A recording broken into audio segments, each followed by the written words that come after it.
This will be the reading from Our Daily Bread for Tuesday, March 15th.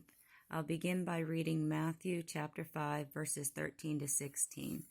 You all are the salt of the earth, but if the salt loses its saltiness, how can it be made salty again?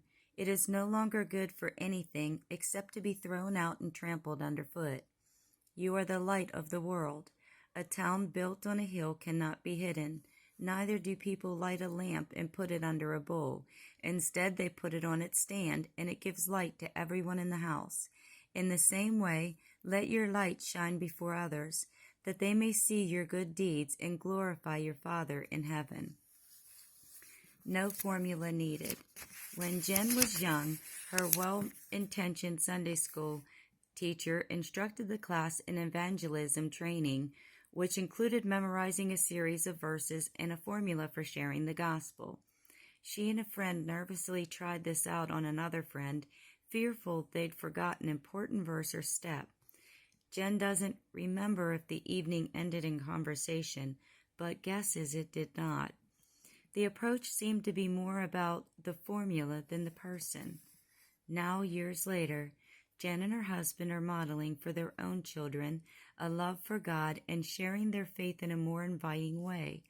They understand the importance of teaching their children about God, the Bible, and a personal relationship with Jesus, but they're doing so through a living, daily example of a love for God and the Scriptures.